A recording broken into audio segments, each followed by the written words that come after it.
It was my car, di ba? Yan po yung hammer. Dilaw pa po noon yung hammer. Ordinary car cannot into the Tamtabaco. That's why I brought their hollow block and cement. At dahil nga po hindi makapanik po yung mga truck para po magdala ng hollow blocks, ang ginamit pong panghakot ay yung hammer. My family playing in the Tamtabaco. Ano po yung mga anak ni Pastor? It's heavy rain, strong, very strong. Yan, nagtatayo po, medyo malakas pa ang ulan. The Pastor Rollman moved the tent. Si Pastor Norman po yung tumutulog na yun na gumawa po ng kanilang tent. Already finished our church building in Tamtabaco. Yan po yung unang gusali ng Very ating church. beautiful, very beautiful place. Maulan po sa lugar na yan. Already we have youth camp, adult camp in the Tamtabaco. What day? Yes, on August. Nagkaroon po agad tayo ng adult camp na ginanap po sa Tamtabaco at yan po ay August. Okay, next please. Just time maybe after camp we take picture. There's Pastor Manny also, di ba? Yan po yung camp na ginanap po natin. Pagkatapos po. Now new building. Ito na po yung bagong gusali na ginagawa. Because all the building is very low, very hot. That's why we make high building. At dahil po mababa po yung bubungan, medyo mainit po yung ating yung church natin sa Tamtabaco, kaya medyo itinaas. All the materials came from Punnan. At yung ginamit po nating materials po dito ngayon, yung mga bakal na yan, kung natatandaan nyo po yung nasira po ng bagyo ng malaking church natin, yan po yung mga yan, yung mga bakal. We prepared 1 week for the materials. Ayan po, isang linggo rin po nilang One ginamit. Filipino pastor brought to us his car. At pinahirap po ng isang pastor yung kanyang sasakyan para po maghakot ng mga materials na yan galing sa Putlan. Thanks God because now it's very strong building. Magiging malakas at matatag na po yan sa kasakala.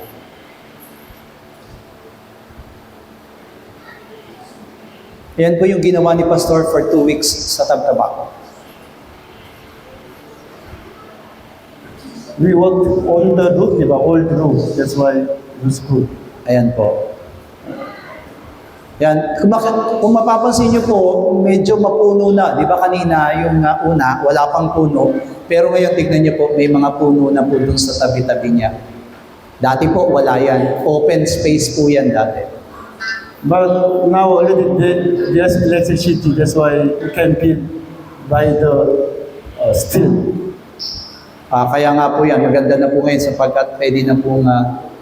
But this time, our church youth, children, they help our building. Yung mismo mga bata at kabataan po ang tumulong naman para po maghakot ng hollow blocks po, papanik.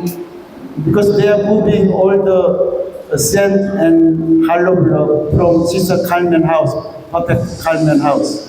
Yung pong hollow blocks na po yan ay galing pa po sa baba, doon po sa bahay po ni Sister Carmen. But you know,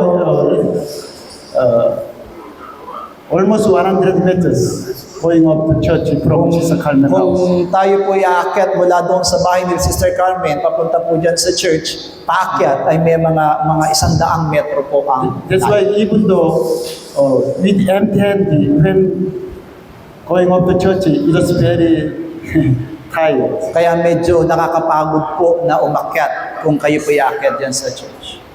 You know, one hollow block, almost 10 kilo. Ang isang hollow blocks po ay halos 10 kilo.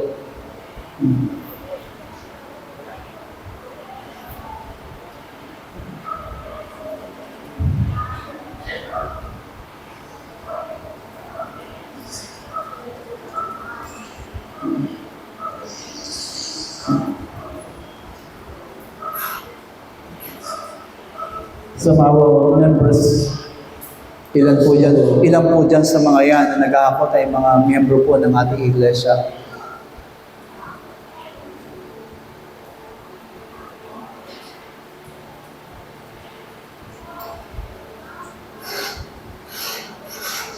Yan po ay pinakamataas na lugar sa Tabtabaco, kaya Outside all the building, Sawali, yes, Sawali. yan po yung dating dingding ng church natin sa Wali lang po. But that side is just burned by the sister Maylin. Yung pong church natin sa Tabtabaco ay meron pong extension, pero nasunog po ni Sister Maylin. Kaya nasunog po. Buti hindi po nasunog lahat. Yung ano lang po, yung padungdong lang niya. Thanks God because God protect our main building, church building. At salamat din po at sapagkat iningatan talaga ng Panginoon yung gusali natin na hindi lubusang nasunog.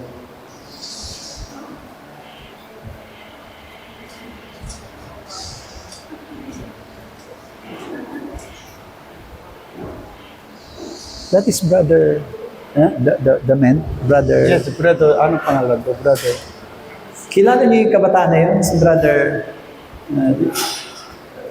Yes, brother Pai. Ay, ito si Brother Paing. Yeah, Brother Paing also ay tumulong din po pala. Ayan si Brother Paing. Kaya siya umuwi. Hindi mo si Brother Paing. Hindi mo si Brother Paing.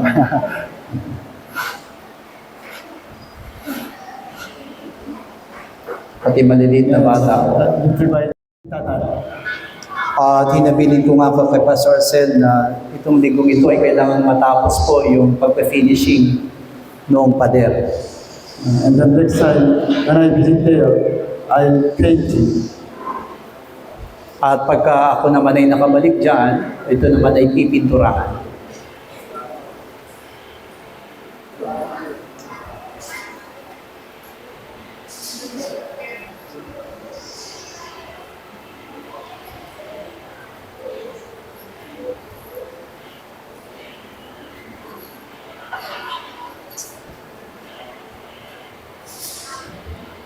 Palakpakan po natin ang Panginoon sa Church Tabtabaco Holy Glory.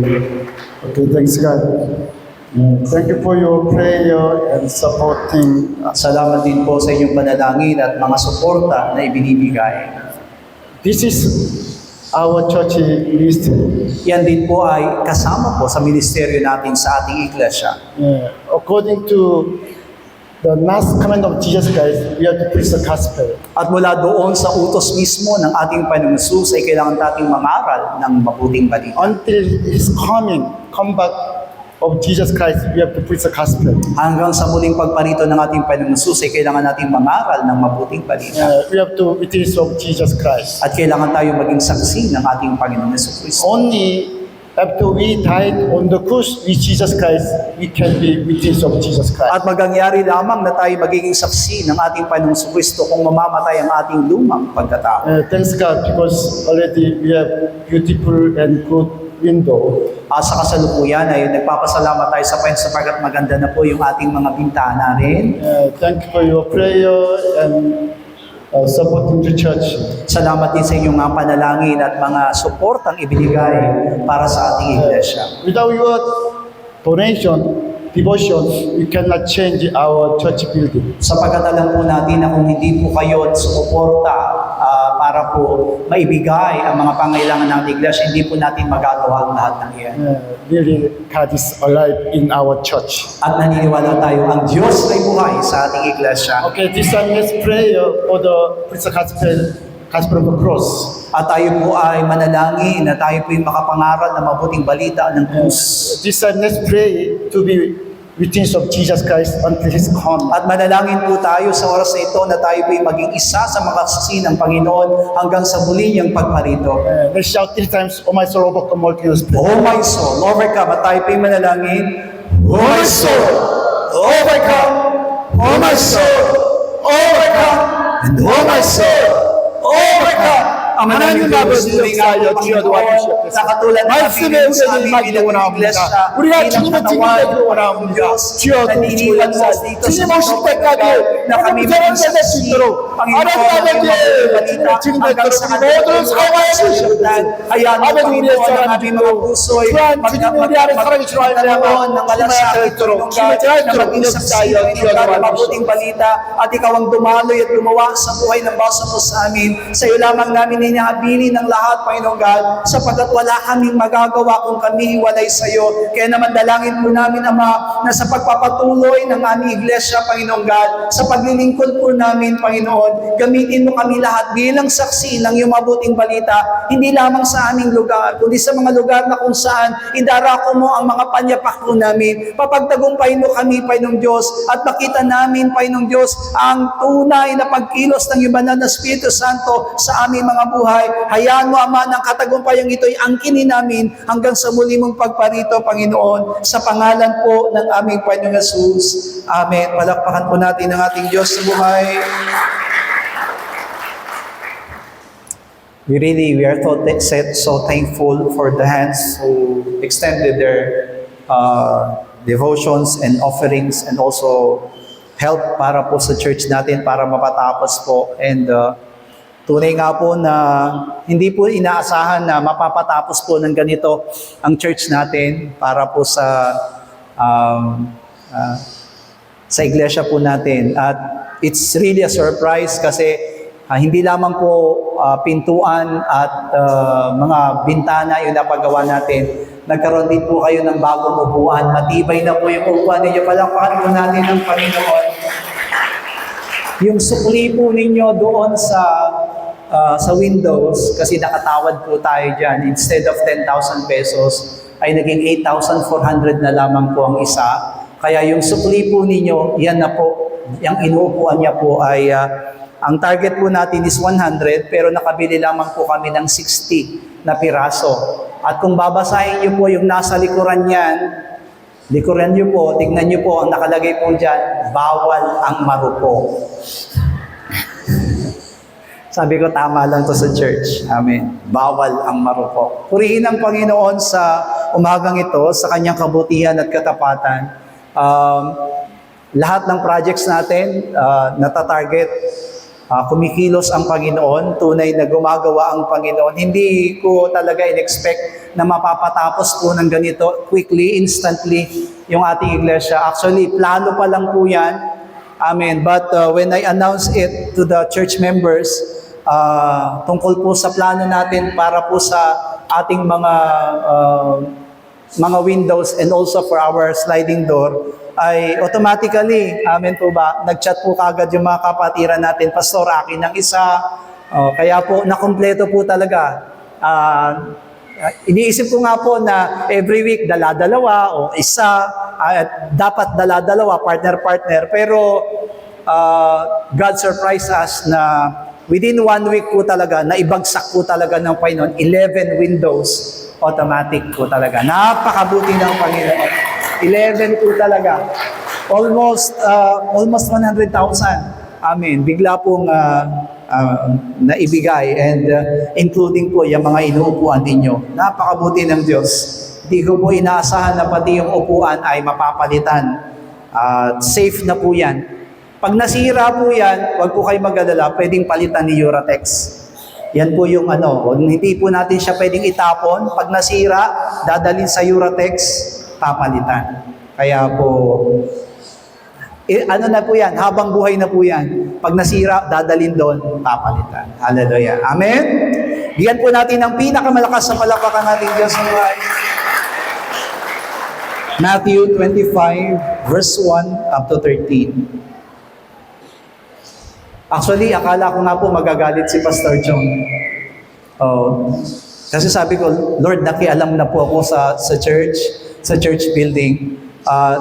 Sabi ko, baka magalit si Pastor. Sabi ng mga miyembro, baka magalit si Pastor Chong, Pastor Manny, kasi pinakialaman natin yung mga bintana. Pinaganda lang naman natin. Sakto-sakto nung dumating si Pastor Chong, wala tayong lahat. Amen. At nakita niya, and na-surprise naman siya at nagpasalamat dahil maganda na po yung church natin. Amen. At nakaka-aliwalas tingnan, di po ba? Maaliwalas tingnan po yung church natin ngayon. Hindi katulad dati na basag-basag na po yung salamin ng church natin. And next na po yung automatic na sliding. Amen. Pag may pera na tayo, automatic na po yung kapag tumatapat kayo, bubukas. Ngayon po, manual muna. Amen. Matthew 25 verse 1 to 13, sabay-sabay po tayo. Kung magkagayon ay makakatulad ang kaharian ng langit ng 10 dalaga na kinuha ang kanilang mga ilawan at nagsilabas upang salubungin ang kasintahang lalaki. At ang 5 sa kanila ay mga mangmang at ang 5 ay matatalino sapagkat nang dalhin ng mga mangmang ang kanilang mga ilawan ay hindi sila nangagdala ng langis. Datapwat ang matatalino ay nangagdala ng langis sa kanilang sisidlan na kasama ng kanilang mga ilawan. Samantalang nagtatagal na ang kasintahang lalaki ay nag-aantok silang lahat at nakakatulog. Datapwat pagkahating gabi ay may sumigaw. Narito ang kasintahang lalaki. Magsilabas kayo upang salubungin siya. Na magkagayoy, nagsipagbangong lahat ang mga dalagang iyon at pinagigi ang kanilang mga ilawan. At sinabi ng mga mangmang sa matatalino, bigyan ninyo kami ng mga inyong langis, sapagkat nangamamatay ang aming mga ilawan. Datapwat nagsisagot ang matatalino na nangagsasabi, baka sakaling hindi magkasya sa amin at sa inyo, magsiparoon muna kayo sa nangagbibili at magsibili kayo ng ganang inyo. At samantalang sila'y nagsisiparoon sa pagbili, ay dumating ang kasintahang lalaki at ang naghahanda ay nagsipasok sa kasama niya sa piging ng kasalan at inilapat ang pintuan. Pagkatapos ay nagsirating naman ang mga ibang dalaga na nagsisipagsabi, Panginoon, Panginoon, buksan mo kami. Datapwat sumagot siya at sinabi, katotohanang sinasabi ko sa inyo, hindi ko kayo nangakikilala. Magpuyat nga kayo sapagkat hindi ninyo nalalaman ang araw ni ang oras. Amen. Wisdom while waiting.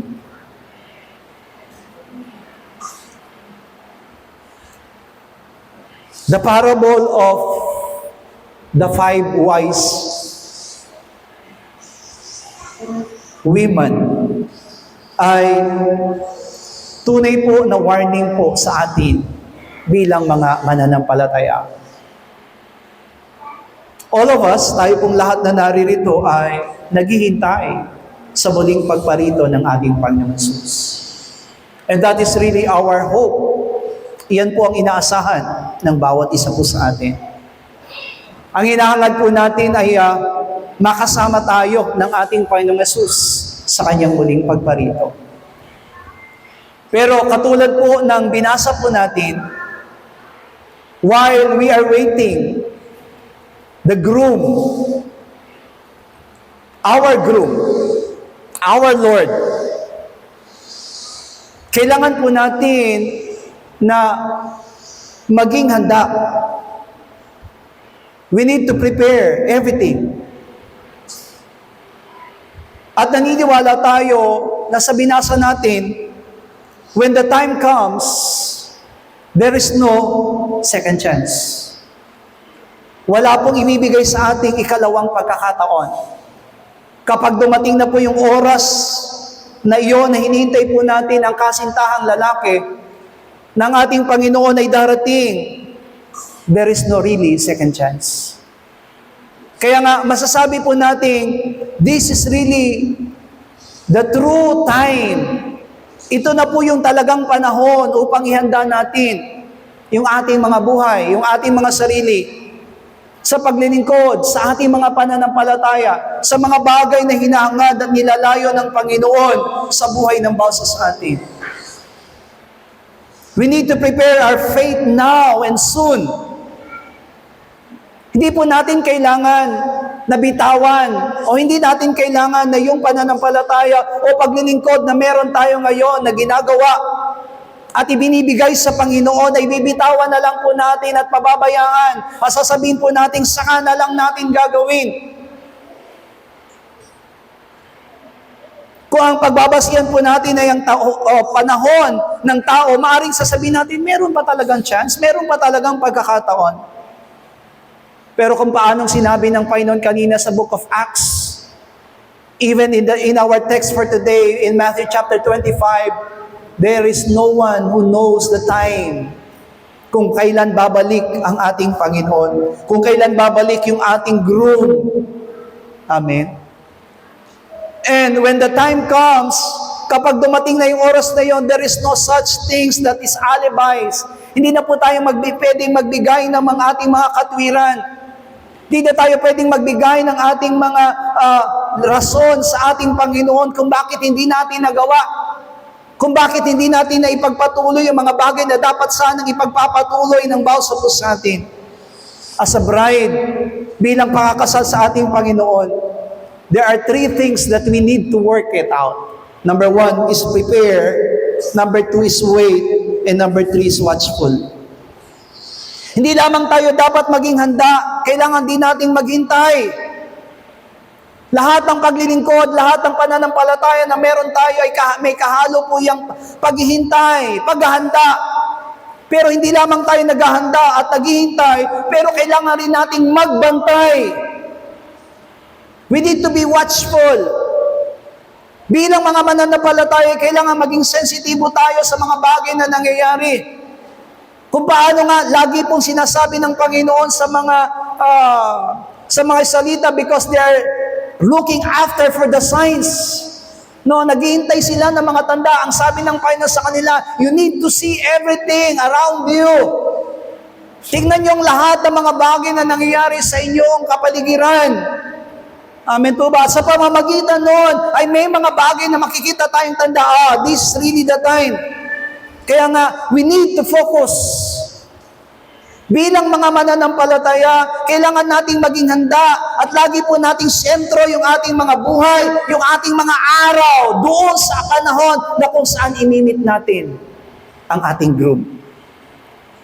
This is really what the 10 virgins, the 10 women who wait upon their groom. Amen. Alam niyo po ba, yung mga babaeng ikakasal, they're so excited. Of course, malaki rin ang excitement ng mga lalaking ikakasal, pero iba po ang excitement ng mga babaeng ikakasal. Amen po ba? Kung titingnan po natin, amen po ba, dahil sa excitement po ang mga babae, halos, amen, ay yung mga babaeng kinakasal, alam niyo po ba, minsan, nagre-reduce pa sila ng kanilang mga katawan para lang maisuot, magkasya yung trahe de boda, yung kanilang yung pangkasal na isusuot. Amen po ba? Dahil ayaw nilang masagwa ang tingin sa kanila ng mga tao kapag sila po ay lalakad na dun sa aisle. Kaya kailangan magpaganda rin sila. Lahat ng pagpapaganda sa mukha, gagawin din po nila. And everything. Amen po ba? Kasi wala naman masyadong ayusin sa lalaki, pero ang babae ang daming inaayos. Kaya po, marami inihanda. Kaya dito inilalarawan, mga minamahal sa binasa nating talata, that these women should have that excitement to wait upon their groom. At nakikita ko naman po talaga, kung babasahin po natin yung Matthew chapter 25, nandun naman po talaga yung excitement ng 10 virgins na ito, ng 10 babae na yon, na kung saan naghihintay sila. Humihingi po kami ng paumanhin, pero naniniwala tayo that 5 wise virgins and 5, amen po ba, yung unwise virgins po ay lumalarawan sa iglesia. Maybe we can see our lives, makikita natin yung mga sarili po natin, na habang pinapag-aralan natin, tayo po ba'y talaga ay nabibilang doon sa limang dalaga na matatalino o doon sa 5 dalaga na mangmang? Kailangan tingnan natin yung sarili natin na inilalaan natin yung sarili sapagkat all of us, lahat po tayo naghihintay sa muling pagparito ng ating Panginoong Hesus. And I think every one of us are doing things that is really pleasing, that what pleased to our groom. Pero sabi ng Panginoon, we need wisdom. Wisdom is really necessary while waiting for that unexpected day. Kaya nga ilang beses mababasa natin sa Biblia, kailangan dito ang talino. Di po ba? Habang nagsasalita ang Panginoon, kahit na po yung tatakan ng 666, ang sabi ng Panginoon doon, kailangan dito ang talino.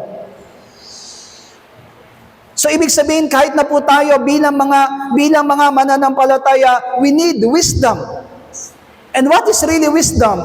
Sabi, wisdom is not only simply intelligence or knowledge, or even understanding. No? Huwag nating isipin na matalino naman ako, may kaalaman naman ako, nakakaunawa naman ako. Hindi po. But we need wisdom that comes from the Lord. Kailangan po natin yung wisdom na yon sapagkat ang Diyos lamang ang nakakaalam kung kailan babalik yung ating Panginoong Yesus. Yung pananampalataya po natin nakasentro sa paghihintay sa ating Panginoong Yesus. Hindi lamang tayo, yung pananampalataya natin ay nakasentro kung anong ibibigay ng Panginoon sa atin physically, materially sa ating mundo. Kaya malaki po ang pagpapasalamat namin sapagkat kahit na po alam namin ikahos kayo sa buhay, pero nakuha nyo pa rin magbigay para sa ating iglesia. Lahat ng binigay po ninyo, hindi nyo ibinigay sa akin o kanino man sa church. Yan ay ibinigay po natin para sa Panginoon. Hallelujah. Amen. Para po sa Panginoon. Kaya nga last Friday, di ba, I already confessed. Kinonfess ko na last Friday sa ating prayer meeting. Wala naman nakakaalam kung magkano ang presyo talaga ng bintana. Amen. Basta ang alam nyo, 10,000 pesos. Pero may sukli po na tigo 1,600 pesos. Sabi ko, Lord, nakakatakot. Kasi may sukli po sila na kulang-kulang 17,000. Amen po ba? At sabi ko, pwede nang ibulsa. But last Friday, I decided to announce it na kailangan na sabihin na merong sukli yung mga nag-donate, mga nagbigay para sa bintana na meron silang sukli. Pero hindi ko na po ito ibabalik sa inyo. Amen. Kaya naisipan ko, instead na yung sukli na yon ay ibalik doon sa nagbigay, bakit hindi ibili na lang ng upuan? Dahil yung mga upuan po natin talagang sumusuko na. So sobrang tagal na po, yung upuan po natin, years na po yon. Amen. So kailangan na talagang palitan yung mga upuan. Kaya nanghiram kagad ako ng sasakyan ng kapatiran po natin, and I decided to go to Euratex and order for our chair. At nakakatuwang isipin, yan nga po, 60 chairs. Sabi ko, Lord, nagtiwala silang mabuti. Nakakatakot kung ang tiwala lang ito ay masisira. Kaya nakakatuwang isipin na lahat ng bagay na wala pong nag-expect sa inyo na meron kayong bagong upuan ngayon, di ba? Wala po. Kahit sino, wala po. Ang alam lang po ninyo ay mga windows po yung ating po mapapagawa. Pero yan po, pati upuan, sinakop na po ng Panginoon. Pero lahat ng bagay na yan, mga minamahal ko, nagpapasalamat tayo sa Panginoon sapagkat really, God is touching the hearts, the minds of our church members para magbigay sa gawain ng Panginoon. Don't worry po, yung mga hindi nakapagbigay, marami pa pong proyekto. Amen. Baka sabi niya, praise the Lord, nabili na lahat. Hindi pa po. Yung gate po natin, bumabagsak na rin. Amen. Kailangan din po natin ipagawa yung gate po natin sa baba. Amen. Kung paano po na nakita po ninyong maayos yung windows natin sa taas, kailangan din natin paayos yung windows natin doon sa prayer room. Amen. So kailangan din nating sliding window po yung ating mga windows doon sa baba. Kung kailangan sliding door na rin po yung ating pong gagawin doon sa ating door sa baba. Lahat po ipaayos natin. Bakit? Isa yan sa paghahanda na ginagawa po natin para sa Panginoon. Because your labor is not in vain. Kung hindi kayo nakakapagbigay, don't worry. Sapat na po ang panalangin ninyo. Suporta ninyong panalangin para sa iglesia. Yan po ay sapat na para makita po namin na may mga nananalangin kung bakit sinusuplayan ng Panginoon ang lahat ng pangailangan ng iglesia. Hallelujah. This time, amen po ba? Ito na po yung panahon, mga minamahal ko. Sabi ng Panginoon, kailangan dito ang talino habang naghihintay po tayo sa muling pagparito ng ating Panginoon. Kaya kung titingnan po natin, mga minamahal ko, sa observation number 1, the five virgins po, mga minamahal ko, the 5 virgins are not really prepared for the coming of the groom. Kung yung 5 po naghanda, yung 5 po hindi. Amen po ba? Opo, meron din silang paghahanda na ginawa sapagkat meron din naman talaga silang ilawan. Pero hindi po nila naantala. Amen po ba? Hindi po nila inisip na yung ilawan na dala-dala nila ay sasapat baga sa paghihintay. Na habang ba sila'y naghihintay doon sa kanilang lalaking pakakasalan, ay sasapat po ba yung langis ng kanilang ilawan? Bago dumating yung lalaking ikakasal kasi wala po sa kanilang nakakaalam kung kailan darating. Pero yung 5 dalaga po na naghihintay po, meron silang ilawan, pero hindi po sapat ang kanilang langis. That's why the Bible said, even the Lord Jesus Christ declared, these women, these virgins are foolish. Wala tayong magagawa. It is the Lord Himself. Ang Panginoon mismo ang nagsabi, they are foolish. Kaya yun yung magiging katanungan natin sa observation number 1. Bakit naging tinatawag ng ating Panginoon na habang sila'y naghihintay, tinawag po silang hangal ng ating Panginoon. Tinawag po sila ng Panginoon na mangmang. At naniniwala po tayo, bawat sa po sa atin, ayaw po nating matawag na mangmang. Ang hangarin po natin, mga minamahal ko, ay matulad tayo doon sa 5 virgin na babae na naghihintay na tinawag ng Panginoon na wise virgins. Pero kailangang siyasatin muna natin ngayon, bakit yung 5 babae na ito ay tinawag na foolish ng Panginoon? Kasi di ba, naghintay din naman sila. Amen? Nakapaghanda rin naman sila nung ilawan. Pero ang hindi po nila naantala, Panginoon, inisip, mga minamahal ko sa buhay po nila, mga minamahal, ay kung susobra ba o kukulangin ba yung langis na dala-dala nila doon sa kanilang ilawan. Number 1 problem to these 5 foolish virgins is no vision. Pag sinabing no vision, it doesn't speak about our literal vision. Yung eyes that we can see, mga minamahal ko. Vision means are the things that will happen in the future. Hindi pa man nangyayari, hindi pa man ito dumarating, mga minamahal ko. We need to have a vision. Ma-visualize na po natin tayo po, mga minamahal ko, habang hinihintay natin ang ating Panginoong Jesus. Katulad ng sinabi natin nung last Friday, everyone is waiting for the Lord, for that eternal life. Amen po ba? For that eternal salvation, for that eternal kingdom which the Lord Jesus Christ will give to us, to those who will overcome. Pero kahit alam natin ng eternal life, hindi lahat ng mga mananampalataya nakatuon sa eternal life. We don't have any visions about eternal life. We don't have any visions about heaven. Kaya nga dahil wala tayong pangitain, wala po tayong pananaw doon sa mga bagay na mangyayari o ibibigay at ipagkakaloob ng Panginoon sa atin, we do not mind it. Yun yung sinasabing vision. Kaya tignan niyo po itong 5 hangal na babae nito. Bakit tinawag silang foolish ng Panginoon? Oo, may ilawan sila. Pero hindi po nila inisip, wala silang vision. Kukulangin ba ito? Sobra ba itong langis? Even our faith. Kahit ang mga pananampalataya na meron tayo ngayon, taglay-taglay. Kasi naniniwala naman ako, lahat po tayo, kapag tinanong tayo ngayon, lahat ng may pananampalataya magsabi ng amen, magsasabi tayo ng amen. Pero ang tanong, sapat ba ang pananampalataya ng bawat isa? Does our faith will reach out the end? Tatagal ba talaga yung pananampalataya natin? Kung halimbawang darating ba, di po ba, tandaan po natin, bago darating ang ating Panginoon, meron tinatawag na tribulations, meron tinatawag na hardship, meron tinatawag na, amin po ba, pains. Amin po ba? Kaya nga sabi ng Panginoon, makakarinig kayo ng alingaw-ngaw na mga digmaan, bansa, laban sa kapwa bansa. Amen po ba? Magkakaroon ng lindol. Amen po ba? Isang lindol na hindi pa naranasan ng daigdig, simula pa ng una. That is great, terrible. Amen po ba? Naniniwala tayo na kapag i-visualize po natin lahat ng bagay na mangyayari, ihahanda talaga natin yung sarili natin.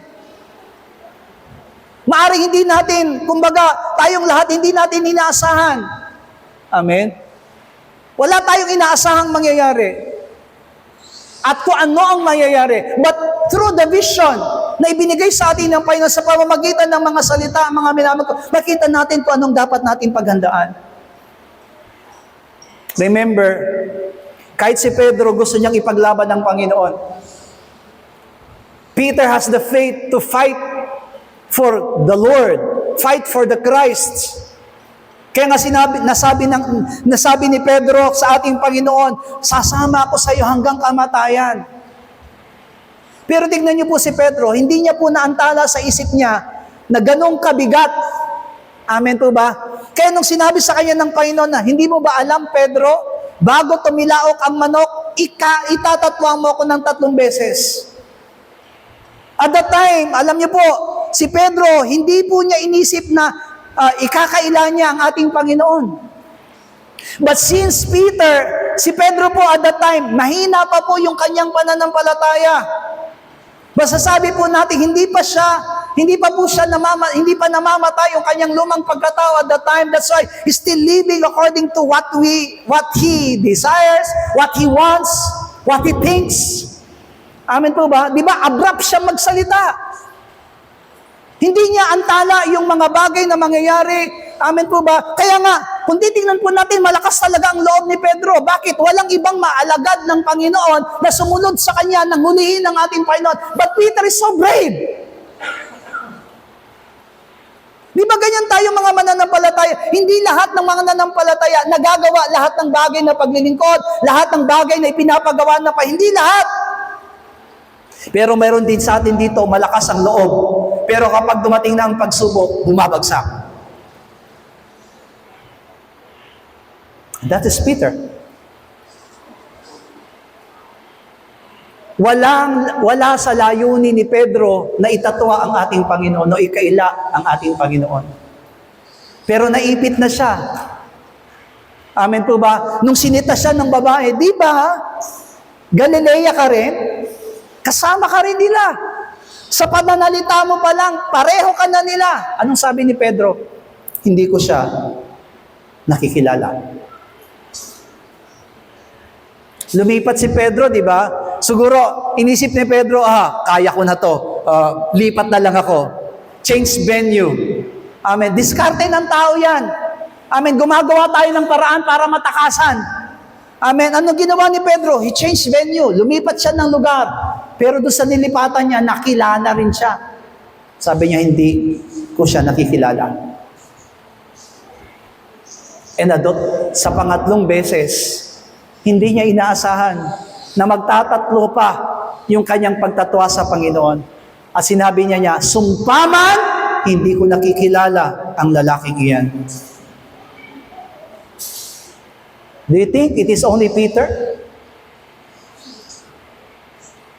If we cannot deny ourselves, kung hindi talaga mamamatay ang ating lumang pagkatao, maaari nating magawa ang lahat ng bagay na yan. That's why at that time, Peter has no vision. Kaya madali niyang sinabi sa Panginoon. Amen po ba? Lahat tayo may mga kahinaan. Habang naghihintay tayo sa Panginoon, hindi ko po pastor. Amen po ba? Kahit kami mga pastor dumarating sa pagkakataon, no, sometimes it's really you want to give up.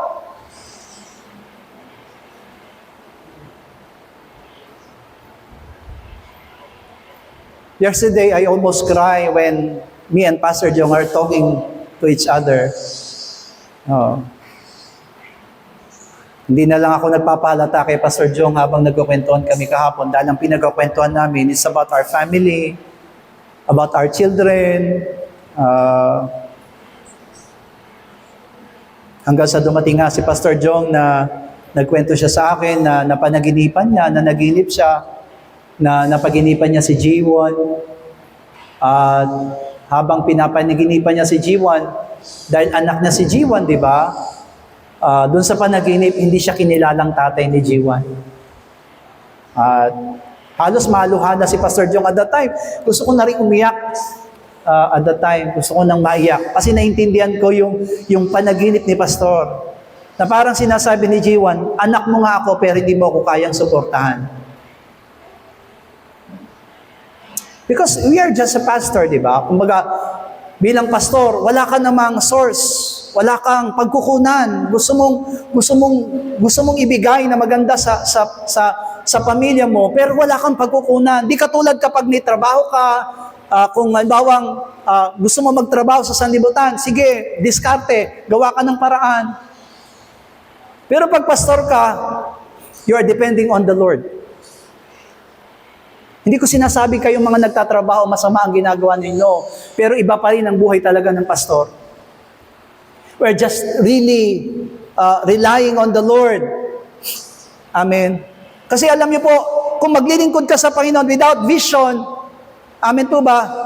Di ba sabi ng Panginoon, kung magtatayo ka ng gusali, kailangan mo ang talino.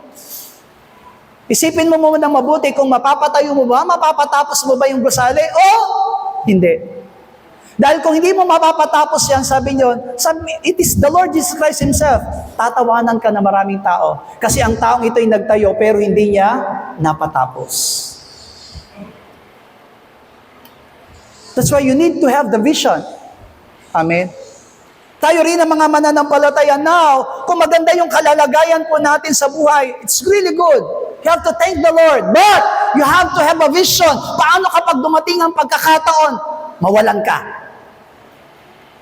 Yung saya ba na nararamdaman mo ngayon? Yung kagalakan ba na nararamdaman mo ngayon? Na maglilingkod ka, sasamba ka sa Panginoon, yan din ang mararamdaman mo kapag ikaw ay salat? You have to have a vision. Yun yung sinasabing vision ng Panginoon. Proverbs chapter 29 verse 18, kung saan walang pangitain, ang bayan ay sumasama, ngunit siyang nag-iingat ng kautusan ay maligaya siya.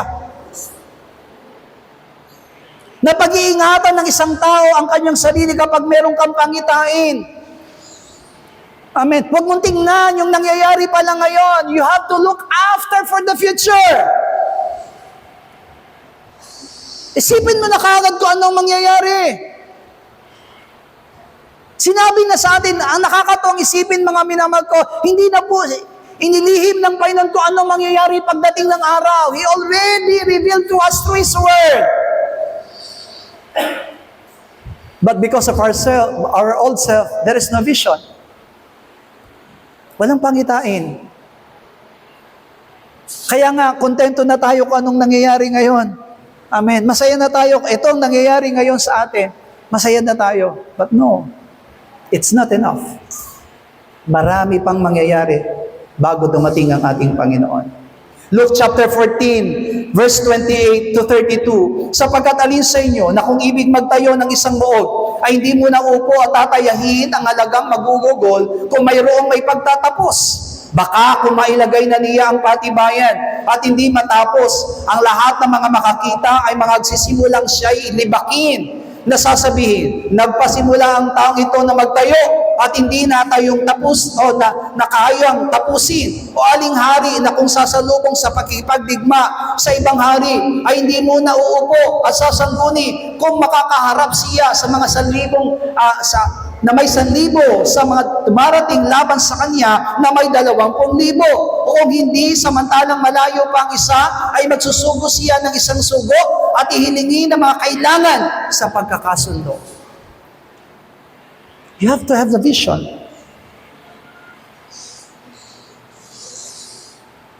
Kailangan, nalalaman po natin, tandaan po natin, yung muling pagparito ng ating Panginoong Yesus, walang nakakaalam. But God, praise the Lord, God gave us a sign. At kapag nakikita na natin yung mga sign na yon, malapit na talagang dumating ang ating Panginoon. But if we don't have wisdom, kung wala tayong katalinuhan, wala tayong karunungan na gagaling sa Panginoon, we're just simply living according to our flesh, according to what we want. Kaya kahit na mananampalataya na tayo, kahit na naglilingkod na tayo sa Panginoon, we're still living according to the world. That is old self. Wala tayong pananaw. Pero ang kailangan natin pananaw, pangitain sa buhay ng bawat sa atin. Number 2, starter only. Alam niyo po ba yung starter only? Sa umpisa lang magaling. Panay umpisa lang tayo. Wala tayong tinatapos. Hindi po yan kailangan ng Panginoon. Naging song leader tayo, praise the Lord. Amen po ba? Nagsawa ka na sa pagsusong leader. Dito na lang ako sa pagpipreach. Amen po ba? Nung nagsawa ka na sa pagpipreach, intercessor na lang ako. Amen. Wala kang natatapos. You cannot commit yourself to even one, kahit na po isa lang ang ministeryo natin sa loob ng church. Amen po ba? Mahalaga po yon. Kahit na isa lang ang ginagampanan mong gawain sa loob ng iglesia, pero committed ka.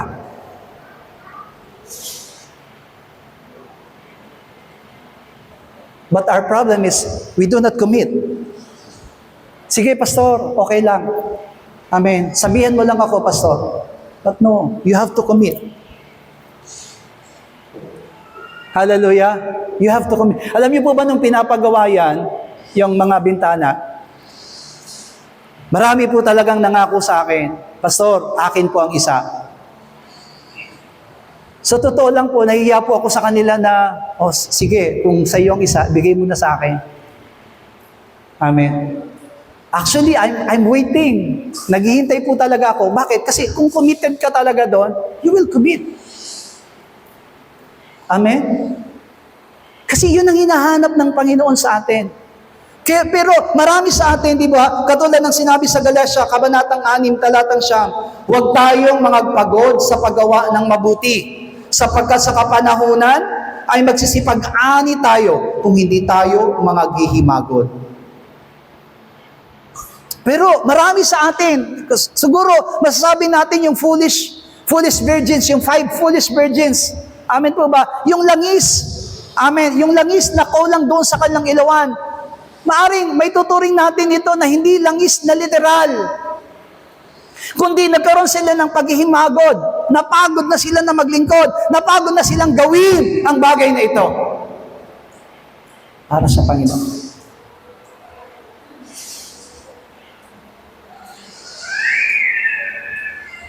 Kung kukwentahin ba natin ang ginagawa natin para sa Panginoon, sa tingin niyo po ba nabayaran na natin ang ginawa ng Panginoon sa atin? O kaya ba nating bayaran ang ginawa ng Panginoon sa atin? Bakit tayo magsasawa? Bakit titigil tayo dun sa bagay na ipinapagawa ng Panginoon sa atin? Bakit? Nabayaran mo na ba yung ginawa ng Panginoon sa'yo?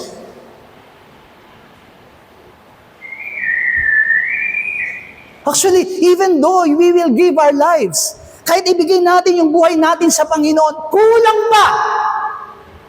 It's not enough. Amen? It's not enough. Pero tandaan natin, hindi naniningil ang Panginoon sa atin. Kailanman na hindi naniningil ang Panginoon sa atin, kailangan mong gawin ito, kailangan mong ibigay ito sa akin. Hindi naniningil ang Panginoon.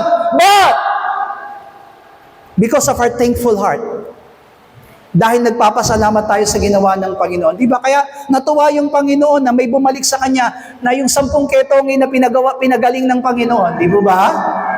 10 sila, 10 sila na pinagaling. O sige na, pumunta kayo sa templo at magpasuri. Actually, habang naglalakad po yung mga may ketong, may sakit pa po sila. But right after they obeyed the word of Jesus Christ, nung nakita ng Panginoon na sumunod sila sa salita, pagdating nila doon sa templo, nung suriin sila ng saserdote, kasi dati hindi doktor ang nagsusuri, saserdote. Nung siniyasat sila ng high priest, magaling na kayo. Kasi alam niyo po, alam natin sa Israel, kapag may ketong, hindi pwedeng sumali sa ganito. They cannot join. Amen po ba? Hindi sila pwedeng sumali sa pagtitipon. Kaya nga nalulungkot sila. Kaya nung nagpasuri sila, amen po ba? At pinakita ng Panginoon sa kanila na pinagaling sila. Amen po ba? They're jumping overjoy yung kailang puso sapagkat pinagaling sila ng Panginoon. Pero ilan ang bumalik para magpasalamat sa Panginoon? Only one.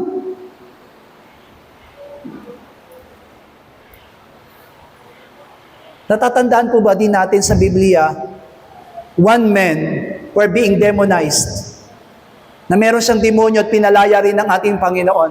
Alam niyo po ang request niya sa Panginoon, Lord, isama mo na ako. Amen. Bilang pagpapasalamat niya sa Panginoon, Lord, isama mo na ako. Pero alam niyo po ba ang pinakiusap sa kanya ng Panginoon? Huwag ka nang sumama. Ang gawin mo, umuwi ka, at ipatotoo mo sa iyong mga pamilya kung ano ang ginawang kabutihan sa iyo ng Diyos. Church, yung pananampalataya natin, okay, it is really good that we attend the church service. Kung dumadalo tayo sa loob ng iglesia, pero it is not enough. You're just sitting there. Nakaupo ka lang. Ang paglilingkod natin sa Panginoon, hindi lang pag-upo. Kailangan natin gumawa. At kung wala tayong nagagawa ngayon sa Panginoon, it means you're still belonging to the 5 foolish virgins. Kasi pagdating ng araw, sasabihin mo, at saka na lang ako maglilingkod. Pero kapag dumating ang Panginoon, there is no second chance. Hindi mo na pwedeng gawin yung gusto mong gawin para sa Panginoon kapag dumating na ang Panginoon. Kailan mo pwedeng gawin yung dapat mong gawin para sa Panginoon? Now! Sabihin nga mo sa katabi mo, ngayon mo dapat gawin ang para sa Panginoon. Now. It's now. Not tomorrow. Now. Di ba? Kailangan gawin na natin ngayon. Pero huwag natin hayaan na starter lang tayo. Na uumpisahan natin, pero hindi natin to pupuspusin.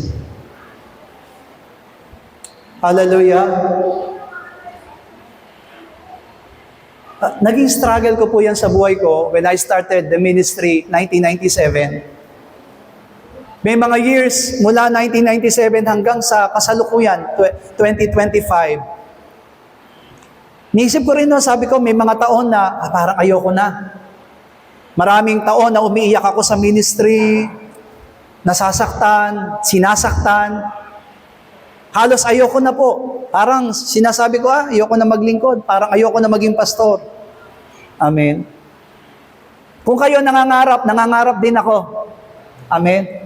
Kapag may mga nagpapatayo nga ng bahay, sabi ko rin, sana makapagpatayo din ako. But money is not very easy for me. Naniniwala ko, hindi ganun kadali ang pera para sa isang lingkod ng Panginoon. Pero nililibang ko yung sarili ko. Ang sabi ko na lang, Lord, kailangan magalak ako. Meron na akong tinitirhan. Magalak na ako doon. Hindi ko naman kailangan ng 2 bahay. Ang kailangan ko lang isang matitirhan para sa pamilya ko. And that is really enough for me. Last year, gusto ko nang umpisahan yung bahay. Pero sinabi ko, Lord, baka pag inumpisahan ko to, hindi ko mapatapos, nakakahiya. Kaya wag na lang. Kasi hanggang doon lang yung pera ko. Amen. Hanggang doon lang yung pera ko, wala na akong may tutustos. Sabi ko kaya, sige, okay na po yan. Ayos na yan. Church, naniniwala ko, sometimes we do things for our physical, for our families. Hindi po masama yan. Pero naitanong na po ba natin sa sarili natin, ano na ba ang nagawa natin para sa Panginoon? What are the things that I have did to the Lord? Ano ba yung nagawa ko na sa Panginoon? Nagawa ko na ba talaga yung ipinapagawa ng Panginoon sa akin? Amen po ba? Yung simple lamang po na sinabi ng Panginoon kanina sa atin sa Acts chapter 1, that you will become my witnesses, not only in Jerusalem, but in Judea, in Samaria, and up to the end of the world.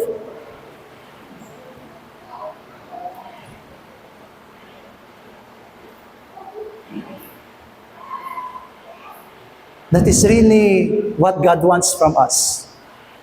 Yun ang inahangad ng Panginoon sa bawat sa atin.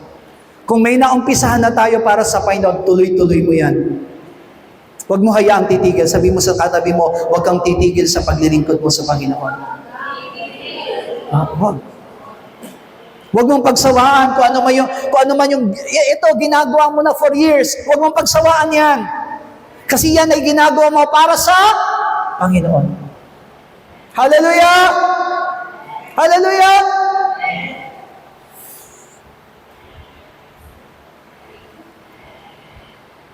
And number 3, self-centered. Yan ang problema dun sa 5 foolish virgins. Philippians chapter 2 verse 21, sapagkat pinagsisikapan nilang lahat ang kanilang sarili, hindi ang mga bagay ni Jesucristo. Doing things for yourself is really good. Okay lang yan. Wala pong masama dyan. Pagandahin mong sarili mo, it's okay. Alagaan mong sarili mo, okay yan. Amen. Kung lahat ng bagay, ibili mo ang sarili mo ng ganitong bagay, okay din yan. Amen. Ipamper mo ang sarili mo, okay din po yan. Hallelujah. Pero huwag mong kakalimutan, hindi ka nabubuhay para sa sarili mo. Nabubuhay ka para sa Panginoon. Amen? That's why you need to prepare. Okay, nagawa ko na ang lahat ng bagay para sa sarili ko, gawin ko naman ito para sa Panginoon. Hallelujah. Sometimes, di ba, kahit na over na marami na tayong bagay na nagawa o over busy na po tayo, hindi natin pwedeng pabayaan ang sarili natin. Amen? Those who are overworked, maraming trabaho. Minsan naalala mo sa sarili mo na, kailangan ko rin pangalagaan ng sarili ko. I have to also to rest and pampered myself. Tama? Totoo po yun. Walang masama sa lahat ng ginagawa po natin. Pero, kung yan, napagtutuunan mo ng pansin, paano naman ang para sa Panginoon? We're talking about, di ba, you need to deny yourself, carry your cross, and follow the Lord Jesus Christ. Totoo po, sasabihin nyo, hindi naman ako pastor eh. Miyembro lang ako. Wala pong pagkakaiba ang pastor sa miyembro. Pare-pareho lamang po tayo naglilingkod sa Panginoon. Ang kakaibahan lang, iniwan namin bilang pastor, iniwan namin yung pamumuhay na para sana ay gusto namin. Pero ang pinili namin ay maglingkod sa Panginoon. Hindi namin isinisisi ito sa church. Hindi namin sinisisi ang tao kung ba't pinili namin ito. Pero naniniwala kami na ito ang kalooban ng Diyos para sa amin. Hallelujah. Hindi naman inihiling ng Panginoon na maging pastor kayong lahat. Hallelujah. Katulad ng sinabi kanina sa Acts, maging saksi lang ay sapat na. Ang tanong, nagawa po ba natin yung pinakasimple na yon? Saksi tayo? Are we? Naging saksi ba tayo sa kaibigan natin? Pagkasama ba yung kaibigan mo, ang naririnig ng kaibigan mo sa iyo ay yung pagiging Kristiyano mo? Saksi, isa lang siya.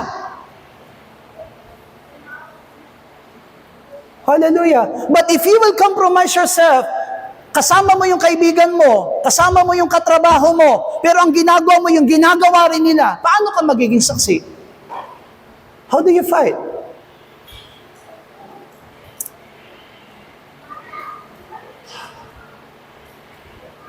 That's why marami mga kaibigan akong pastor, halos nagagalit sa akin kapag nagkakaroon ako ng comment sa kanila.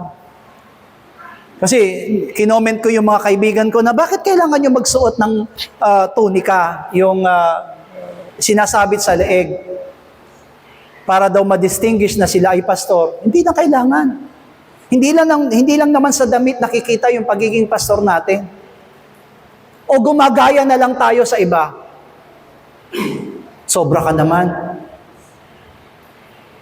This coming Lenten season, di ba, meron silang tinatawag na 7 last words. Aaminin ko po sa inyo, dati nagkakaroon din ako ng 7 last word. But when I came to Philippine Holy Joy Church, naunawaan ko mabuti, nga, bakit ko kailangang i-celebrate ang 7 last words? Actually, it is not also, ang inisip ko na lang mabuti, wala namang 7 last word ang Panginoon eh. Bakit? Kasi hindi naman namatay ang Panginoon eh. Hanggang ngayon, buhay ang Panginoon. Hallelujah! And there is no sense kung mag-stay ako dun sa 7 last word na sinasabi nila. Actually, taon-taon, binabanggit sa loob ng iglesia yung 7 last word. Amen po ba? Pero hanggang sa kasalukuyan, hindi naman nila naintindihan kung bakit sinabi ng Panginoon yun. Sinabi ng Panginoon lang lahat ng sinabi niya doon sa krus. Bakit? Yun ang sinabi sa Biblia. Kailangan niyang sabihin yun dahil iyon ang kalooban ng Ama. Amen? Well, nothing more, nothing less. Hindi naman kailangan ipaliwanag pa po eh. Nung sinabi niya pong, I am thirst, He's really thirst. Naniniwala kung talagang uhaw na uhaw ang Panginoon that time. Ikaw ba naman nang isabit mula alas 9 hanggang alas 3? Hindi ka kaya mauhaw? That's why He's thirst. Pero, kapag babasahin na yon, maging ang sinabi ng Panginoong Yesus, nasusulat. Amen? Lahat ng sinabi ng Panginoon doon sa krus, nasusulat. Ibig sabihin, kailangan niyang i-declare because He's the Word. Jesus Christ is the Word. And He cannot separate with the Word. Kaya, dito, sabi ng Panginoon, marami sa atin pinagsusumikapan natin ang para sa ating sarili, but not for the Lord Jesus Christ. We need to think about Jesus Christ.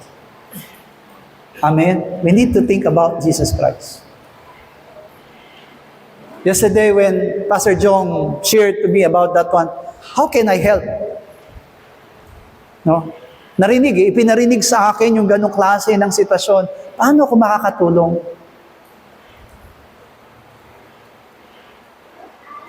Sa totoo lang, ang mga pastor hindi nakakaasiwa kapag kami ay sasangguni sa inyo. Tignan niyo po, kapag ka ang miyembro mayroong pangangailangan, kanino sumasangguni? Sa pastor. Pastor, may problema kami ng asawa ko. Pastor, may problema kaming pinansyal. Pastor, may karamdaman ng anak ko. Amen? Pero ang pastor, hindi siya pumupunta sa miyembro para sabihin, Sister, may pangangailangan kami. Wala po. May nagpunta na po ba sa inyong pastor? Nakapunta na po ba ako sa inyo at nagsabi ako sa inyo na wala kami bigas? Sorry po kung nakapunta na po ako sa inyo at nakapagsabi ng walang bigas, pero wala pa po akong natatandaan ng miyembro na pinuntahan ko dahil wala kaming bigas at wala kaming makain. Wala po kami pinagsasabihan. Alam niyo kung saan may nagsasabi? Doon lang. Sa Panginoon lang. That's why when pastor to pastor, it's okay. Kapag nagsisharing po ang pastor sa pastor, okay lang po yan. Pareho ng pinagdaraanan. Amen? Yun lamang po yung magiging namin outlet. Hindi kami makapagsabi sa miyembro. Baka kapag sinabi sa miyembro, Sister, alam niyo, wala kami makain. Baka sabihin din sa inang miyembro, kami rin, pastor, wala kami makain. Amen? O kaya, baka, ang masakit pa nito, baka sabihin ng miyembro, pastor ka pa naman, wala kang pananampalataya, sa akin ka pa dumadaing. Sa totoo lang, ang pastor, pareho rin niyo. Kung kumakain kayo ng kanin, kumakain din po ako. At pag pumunta po tayo sa tindahan ko, ang presyo ng sardinas, 21 pesos. Sa akin din 21, hindi pag tumapat pa ako sa tindahan. Oh, pastor yan. 18 na lang. Sana nga magkaroon ng batas. 20% discount ang mga pastor. Amen? Pero wala. Pare-pareho po tayo. Amen. Hallelujah. Pare-pareho po tayo. Kaya sabi dito ng Panginoon, do not be self-centered. Kasi yan ang pinaka-problema. We need wisdom. Yun pala yung nagiging malaking problema. Kung bakit hindi ko may pagpapatuloy, kung bakit nagkukulang ng ilawan yung aking gasera. Yung ilawan ko ay nagkukulang ng langis. Kasi nga ito, masyado ako nakafocus, nakasentro. Remember, that is the devil's character that was being passed to men. Yan ang ipinasa. Now, let's take the observation number 2. The 5 virgins who are really wise. Sabi, what happened? They are prepared. Sabi niya, they are willing to pay the price. Amen po ba? Wala pa po. Hindi po nila alam kung kailan darating, pero naghanda na sila ng langis. Siyempre, kailangan nilang bilhin yun, di ba? Actually, yung foolish virgins po, yung 5 foolish virgins, may pambili naman eh. Amen po ba? May pambili. Pero hindi kaya nilang bitawan.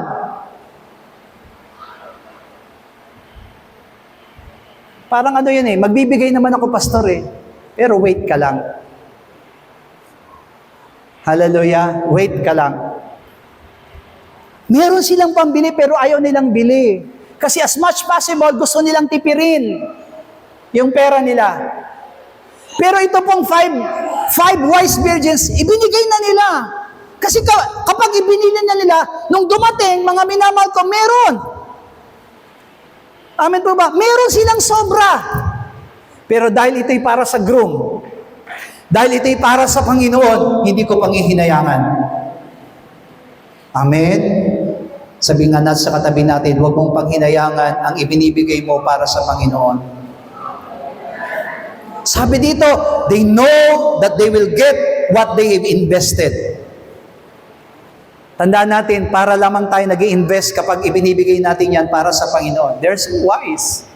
Sabi ko, Lord, kailangan ganito kami na mga mananampalataya. We need to be wise. Kaya ngayon na magiging tanong, how to be wise? Kanina, bakit naging foolish? Ngayon naman, how to be wise? How to gain wisdom? Number 1, fear of God's judgment. Proverbs chapter 9, verse 10. Sabay-sabay.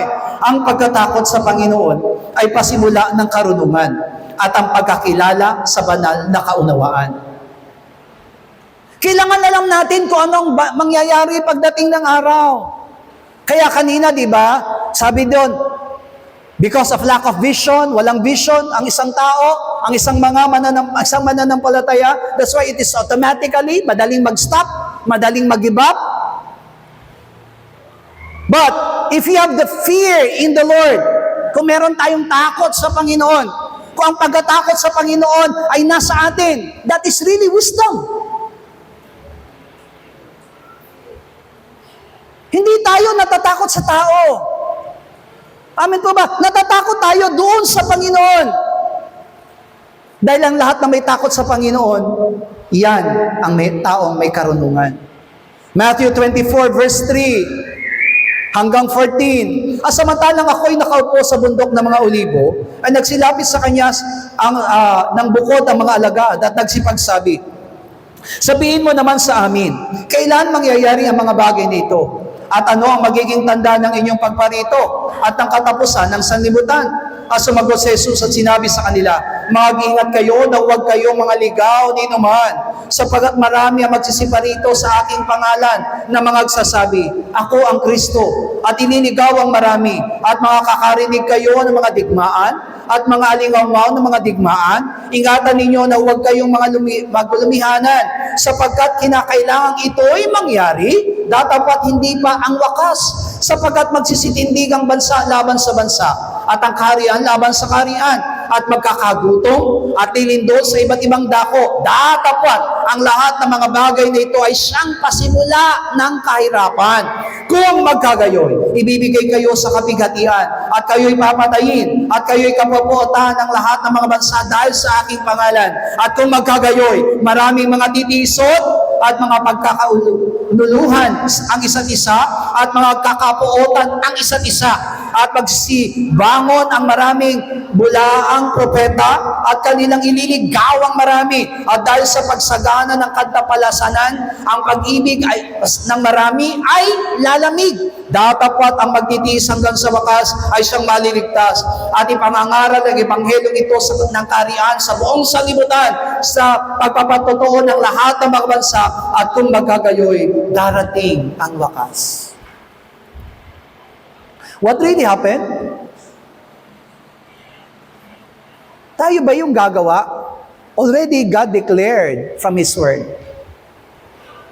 There is really a great sufferings. Alam nyo, kung gera lang sa gera at lindol, kaya nating tiisin yan eh. Sanay naman tayo siguro sabihin natin, kaya lang yan. Amen. Marami na nga tayong bagyo na naranasan eh. Pero ang masakit dito, mga minamahal ko, hindi yun eh. Ang masakit dito, mga minamahal ko, na pagdating ng araw na yon, maraming matitisod.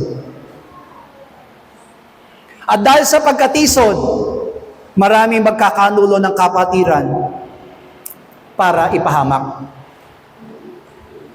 Mga minamahal ko, hindi natin dito pinag-uusapan ang hindi mananampalataya. Ang pinag-uusapan dito, mga minamahal ko, mga mananampalataya. Mga kapopuotan ang isa't isa. Sabi dun sa verse, amen po ba? 10. Amen?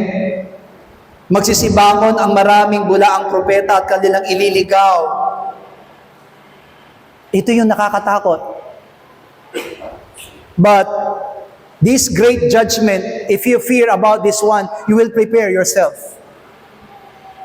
Ano daw yung 3 bagay na gagawin? Amen po ba? Ano yung 3 layunin ng bride habang po naghihintay? Prepare, wait, and watchful. Amen po ba? Maghanda, amen, maghintay, at magbantay. Kaya, kung hindi magiging matatag yung pananampalataya natin, time will come. Kaya ba? Ngayon pa lamang. Amen po ba? Kaya nga, yung mga nandiyan sa upuan ninyo, hindi natin naalisin yan, yung sticker na yan, yung bawal ang marupok. Amen. Kaya, ito yung mga nandito sa harap, wala pa po kayong marupok. Marupok pa rin kayo. Yung pala, sa kanila ang meron. Amen. Mga green pa rin kasi yung kanilang gamit. Sabi dito, amen, darating ang araw, magkakaroon ng kapuotan sa isa't isa. Ang pinakamahirap, ang pag-ibig ng marami ay lalamig. That's why even those who are really in the Lord, even those who said that they are loving God, minamahal nila ang Panginoon, darating ang araw na yon, manlalamig ang lahat. 1 Thessalonians chapter 4, verse 16 and 17, sapagkat ang Panginoon din ay bababang mula sa langit na may isang sigaw, may tinig ng arkanghel, at may pakakak ng Diyos, at ang nangamatay kay Kristo ay unang mga bubuhay na maguli. Kung magkagayon, tayong nangabubuhay na nangatitira ay agawing kasama nila sa mga alapaap upang salubungin ng Panginoon sa hangin, at sa ganito isa sa Panginoon tayo magpakailanman. Let us be inspired about these things. Fear the Lord. Amen. Habang tayo naglilingkod sa Panginoon, kung hinihiwalay tayo ng ating lumang pagkatao, amen po ba, sa paglilingkod, tinatangay tayo ng ating lumang pagkatao sa sanlibutan, alalahanin mo, malapit nang dumating ang Panginoon, at ikaw ay naghihintay sa ating Panginoon. Amen? At ayaw mong malamig yung iyong pag-ibig sa Diyos. Number 2, how to be wise? Admit wisdom comes only from God. We can be knowledgeable in this world. We can be smart in this world. But wisdom only comes from God. Amen? Only wisdom comes from God. Kaya nga maraming natuwa kay Solomon, na walang lumitaw na matalinong hari bukod kay Solomon. Why? Because God Himself put wisdom to Solomon. Kaya napakarami niyang kawikaan. Amen po ba? Ang kawikaan, ang aklat ng kawikaan, mga minamahal ko, ay isa sa mga karunungang ibinigay ng Diyos kay Solomon. Pero alam niyo po ba na kahit na napakaraming karunungan ni Solomon, isa lang ang sinabi niya sa kanyang sarili, fear in the Lord. Fear God is the beginning of wisdom. Meron siyang takot sa Diyos. James chapter 3 verse 13 to 16, sino ang marunong at matalino sa inyo? Ipakita ninyo o niya sa pamamagitan ng mabuting kabuhayan ang kanyang mga gawa sa kaamuan ng karunungan.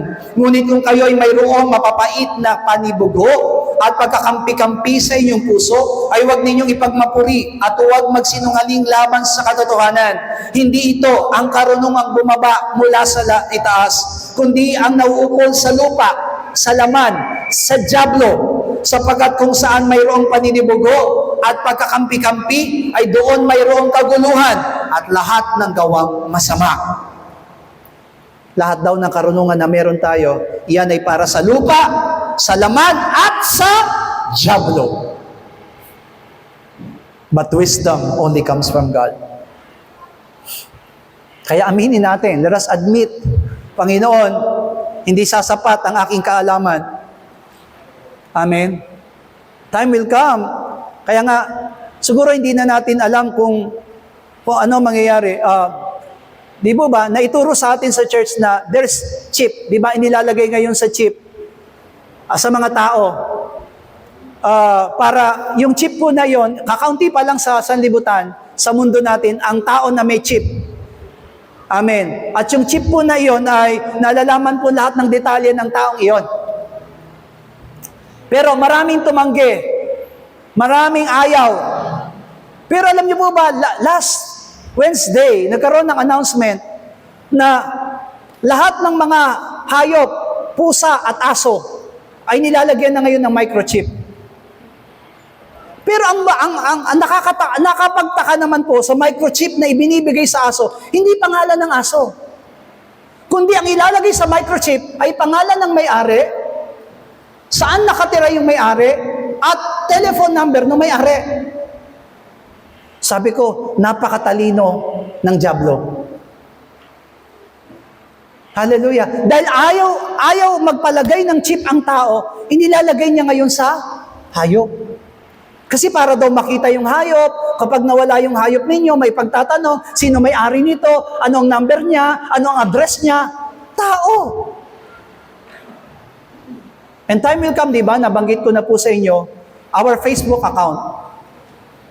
Nadagdagan yung mga features ng Facebook, pati yung location mo, amen po ba, yung lagi mong pinupuntahan, lagi mong binubuksan.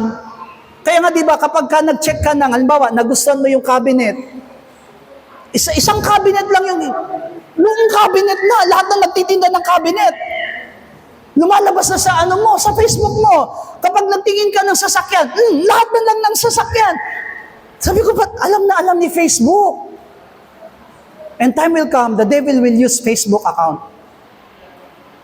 Para hanapin tayo kung nasaan tayo. Hallelujah. At malalaman niya kung, amen? Kaya nga di ba alam ni Facebook kung kailan ang birthday natin? Mas nauna siyang bumabati sa atin. At siya rin na nagpapaalala sa atin kung anong nangyari sa the same day, not the same year, but the same day, nung last year. Nung, 9 years ago, pinapaalala ni Facebook. That is amen po ba? Yan ang gagamitin ng dyablo pagdating ng araw. Amen. Kaya, we need to be wise. Kaya nga yung iba, di ba, lagi nilang sinasabi kung nasaan sila, nagsasend ng location. Amen. Huwag kayo, huwag niyong gamitin ang location ninyo. Amen po ba? Si Facebook, tinatanong niya sa inyo, where's your location? Minsan, di ba, yes or no? Amen? Huwag po kayong yes ng yes. At minsan, sinesend niyo ba po yung location ninyo? Minsan may isang kapatiran po tayo, nagtitinda po siya ng alahas. Lagi niyang sinesend yung location niya kung saan siya papunta, kung saan siya pupunta. Sabi ko, burahin mo po yan. Delikado po yan sa buhay mo. Because everything. Kaya we need to be wise. Hallelujah! Kasi gagamitin din ng technology ng kaaway pagdating ng araw. Kaya nga di ba, minsan ang sakitan ng loob nasaan? Nasa Facebook. Nasaan ang parinigan? Nasa Facebook. Kaya malalaman mo ang kapatiran at kapatiran may tampuhan. Amen. May blind item. Amen. Kala mo naman mayaman ka. Mga peke na mga alahas ang suot mo. O, sino pinariringgan? Kapatiran. Amen. Sip-sip ka kay pastor. Amen. Alam na alam mo eh. Hallelujah. But no. Amen po ba? Huwag natin ipakita yung ating lumang pagkatao sa pamamagitan ng social media. Proverbs chapter 2 verse 6, sapagkat ang Panginoon ay nagbibigay ng karunungan, sa kanyang sa bibig manggagaling ang kaalaman at kaunawaan. It is the Lord Himself who will give His wisdom to every one of us.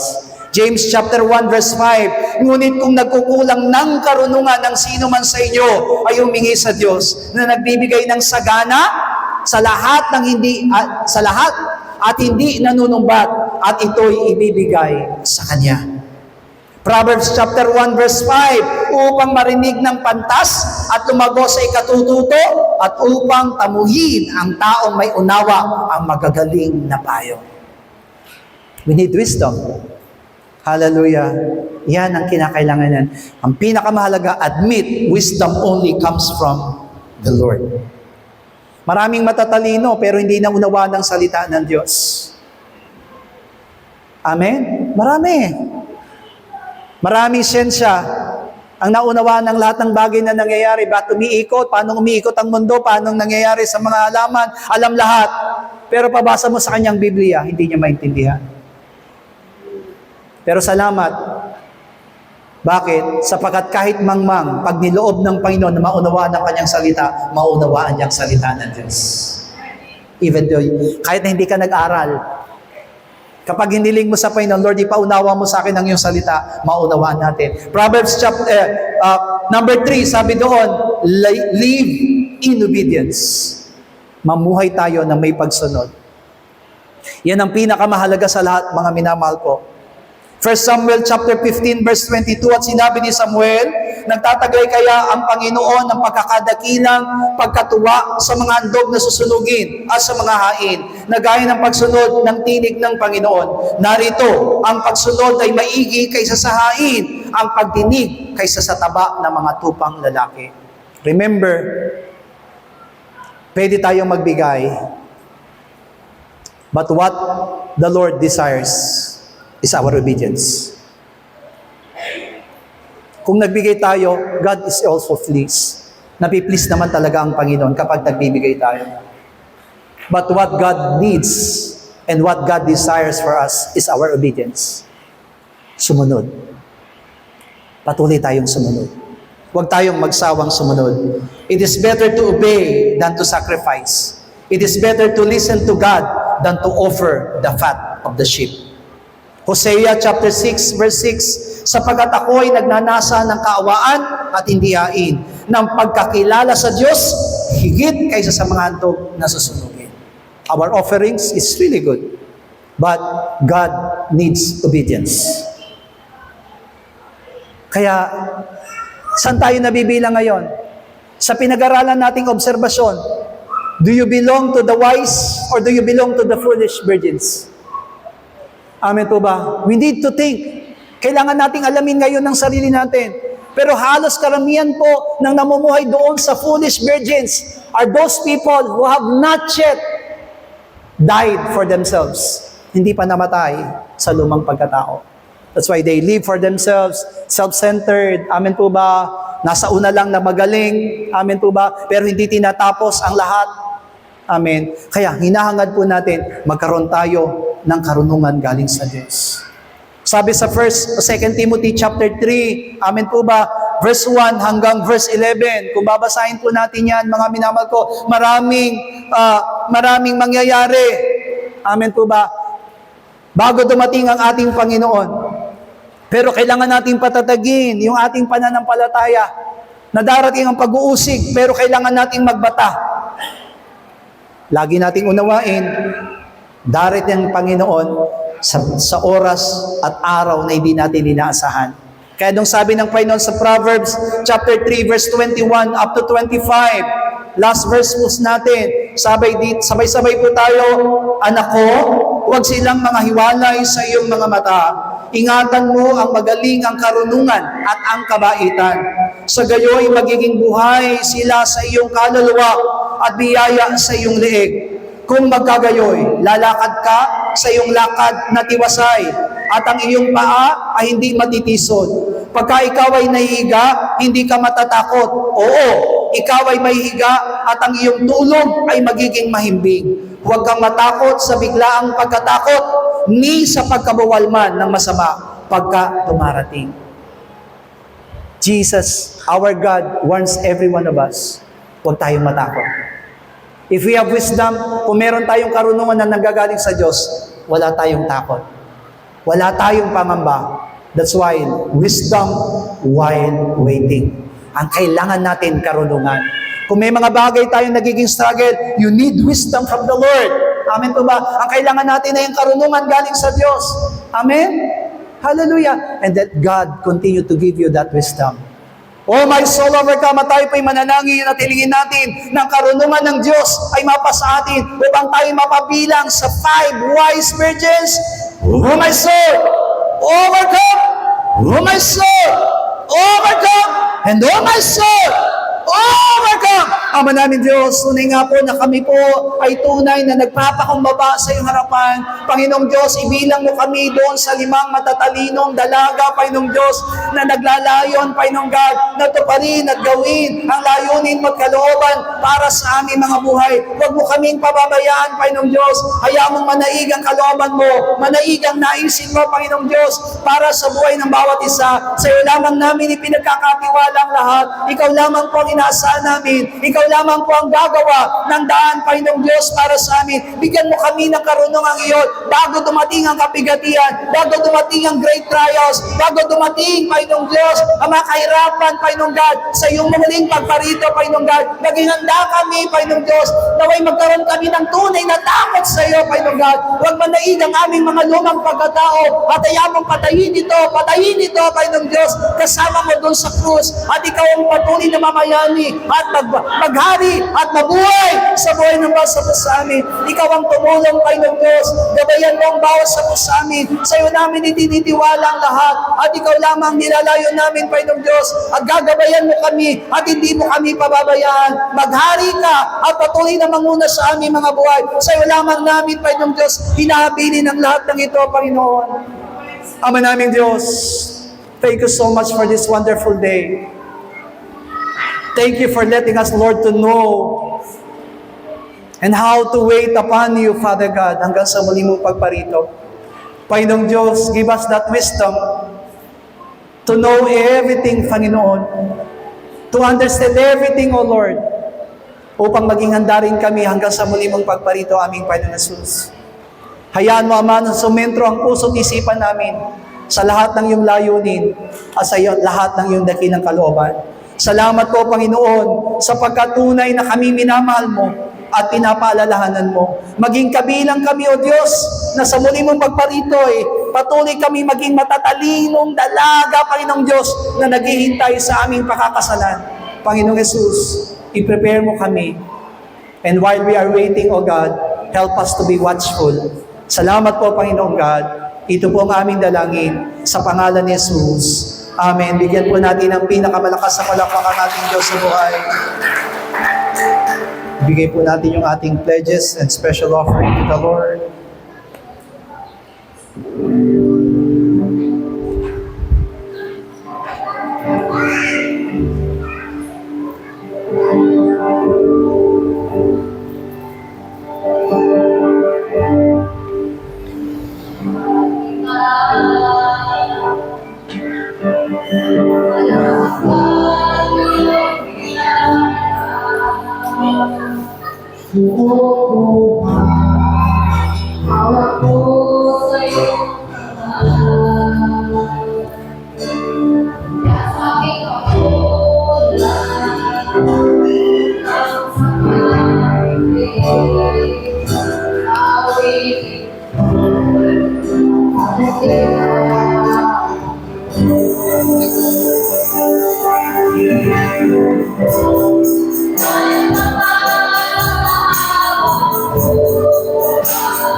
Tayo po lahat ay tumayo sa oras na ito. Ika'y tapat. Ika'y tapat sa habang buhay. Kay mabuti magpakailanman, hanggat ako'y nabubuhay. Awitin mo ang kabutihan ng Diyos. Awitin ko ang kabutihan ng Diyos. Awitin ko ang kabutihan ng Diyos. All together, Lord's Prayer. Ama naming nasa langit, sambahin nawa ang pangalan mo. Ikaw nawa ang maghari sa amin. Sundin nawa ang iyong kalooban dito sa lupa tulad ng sa langit.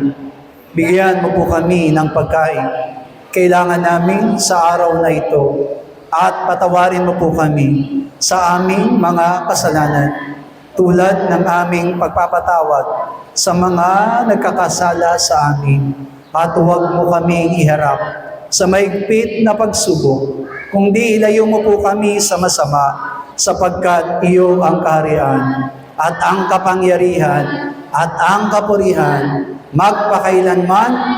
Amen. God bless you all. Blessed be the name of the